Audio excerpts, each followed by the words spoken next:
ரெண்டு திராவிட தலைவருக்கு இடையில ஒரு பெண்ணை படுக்க வச்சிருக்கீல்ல, பதிச்சிருக்கீல்ல. படுத்திருக்கிறது தவறாங்க?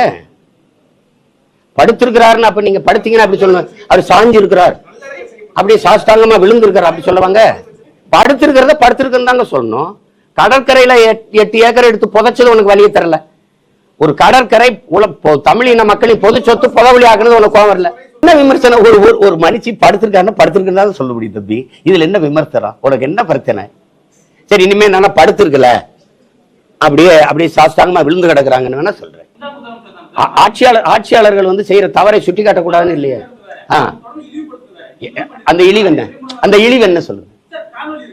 அதாங்க அந்த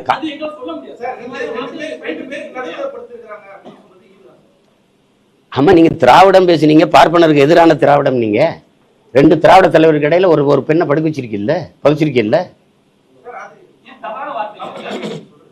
படுத்திருக்கிறது தவறாங்க? படுத்திருக்கிறாருன்னு அப்ப நீங்க படுத்தீங்கன்னா அப்படி சொல்லணும். அவர் சாஞ்சு இருக்கிறார், அப்படியே சாஷ்டாங்கமா விழுந்து இருக்கிறார் அப்படி சொல்லுவாங்க. ஏதாவது தவறுன்னு ஒரு பட்டியல் போட்டு வெளியிட்டுங்களேன். நான் அதெல்லாம் தவறு அப்படின்னு படிச்சுட்டு பேசுறேன்.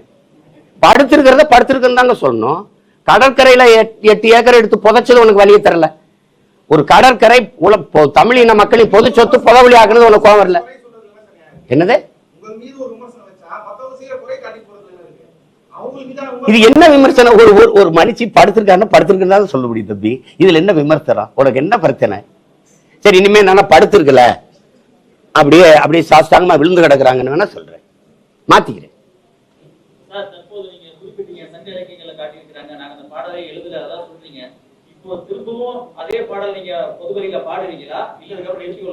பாடுவேன். நிறைய பேர் நீ கூட போனேன், ஒரு தடவை பாடி காட்டிட்டு போனாரு ஒருத்தர்.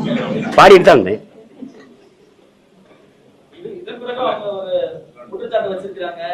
உங்க குற்றச்சாட்டு குப்பையில போடுங்க தம்பி. குற்றச்சாட்டு என் மேல சொல்றதுக்கு நேர்மையின் தகுதி வச்சுட்டு வா பேசு.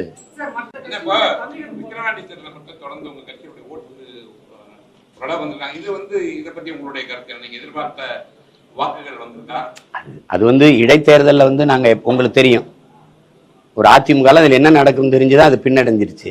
நாங்க அப்படி பின்னடைய முடியாது. வளருகிற கட்சி, நாங்க எங்க கருத்தை விதைச்சுக்கிட்டு மக்களுக்கு எங்க வேட்பாளரை அறிமுகப்படுத்திக்கிட்டு ஒவ்வொரு இப்படி ஒரு கட்சி இருக்குன்னு சொல்லணும். அதான் முதன்மையானது. அதை நாங்க செஞ்சோம்.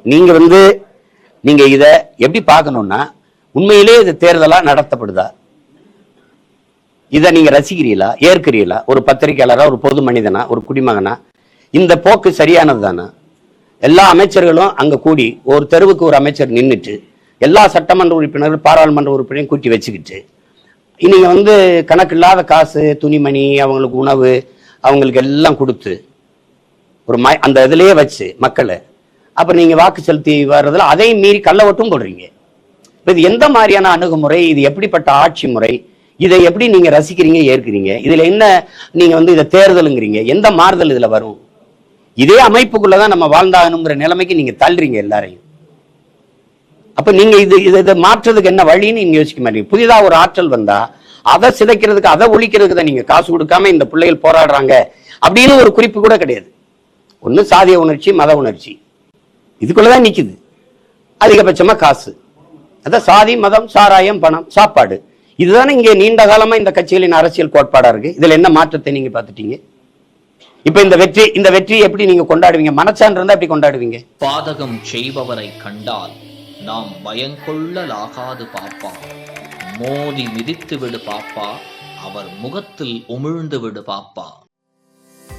அண்மை செய்திகளை உடனுக்குடன் தெரிந்து கொள்ள இணைந்திருங்கள் இயம்நாடு தொலைக்காட்சியுடன்.